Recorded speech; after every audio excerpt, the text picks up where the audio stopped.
Hello everyone, welcome back to our channel. Today I'll show you how to create a new line on WhatsApp Web.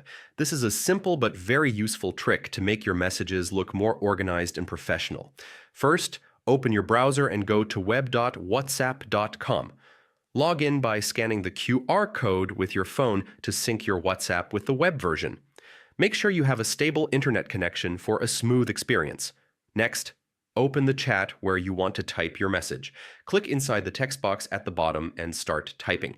Normally, pressing the Enter key will send your message immediately, which can be frustrating if your text is long. Here's the trick. If you want to start a new line without sending the message, hold down the Shift key and then press Enter. This will create a line break inside the same message. You can use this method to structure your messages into paragraphs, lists, or longer texts without accidentally sending them too early. And that's it. Now you know how to create a new line on WhatsApp Web easily and make your chats clearer and more professional. Thanks for watching.